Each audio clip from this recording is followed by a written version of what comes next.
either because I had a competing version or because I was simply unaware of any version at all.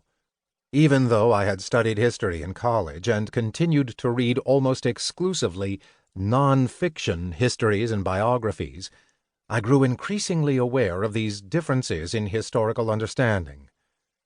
Furthermore, I also found myself more and more at a disadvantage in my professional endeavors to advocate for and defend U.S. interests and policies, as I was starting out with a different base of knowledge than my counterparts.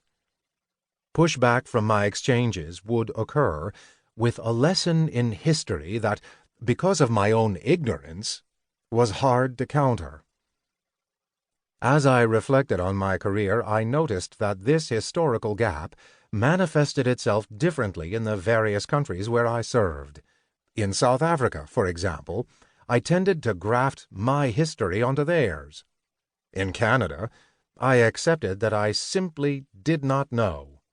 In Mexico, the resentment against the history of American involvement was as fresh to Mexicans as it was shocking to me to learn. In order to delve more deeply into this phenomenon, I resolved to pursue an advanced degree in history. I applied to the Graduate History program at the University of Massachusetts, Amherst, which has a focus on public history, that niche of academic history concerned with conveying historical knowledge to a broad public. The areas of concentration in writing, preservation, museums, digital history, and archives paralleled traditional academic classwork and research. When David Glassberg introduced the interplay between memory and history through the alluringly different lenses of Remembering a Hanagran by Richard White and Confederates in the Attic by Tony Horowitz, I knew I had found the path to unearthing my puzzling experiences with history abroad. John Higginson expanded this with the reading of Silencing History, Michel Rolph Trouillot's analysis of history denial in Haiti.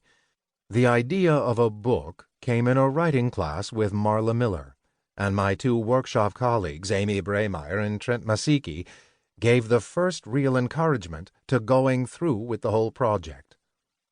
What follows bears the prints of other UMass academics, including the immigration and colonization research of Jose Hernandez, the study of the foreign interventions of the United States under the tutelage of Chris Appy, and the careful mentoring of Mark Hammond on my thesis. The case studies from my 26 years in the Foreign Service flowed easily. Harder, but more rewarding, was delving into the histories that I ought to have known as I maneuvered through these foreign interactions years earlier. Studying the history after the fact helped me appreciate what I had missed. I was not alone, though. The veteran career diplomat, Bill Burns, who retired as Deputy Secretary of the State Department, noted in his memoir, "There is no playbook or operating manual in the Foreign Service, and the absence of diplomatic doctrine or even systematic case studies has been a long-standing weakness of the State Department." The case studies selected here are not the highlights of a career, of meetings with foreign leaders or diplomatic breakthroughs. They represent examples meant to highlight this interaction between history and foreign relations.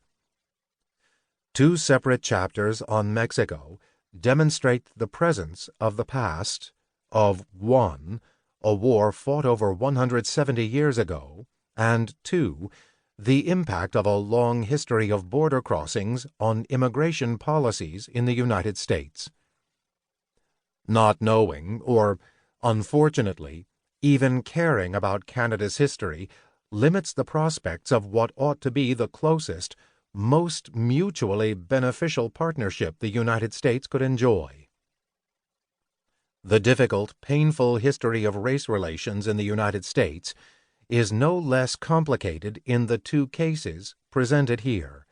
Domestic racial tensions and crises play out on a world stage and detract from our ability to hold up American values in our relations overseas.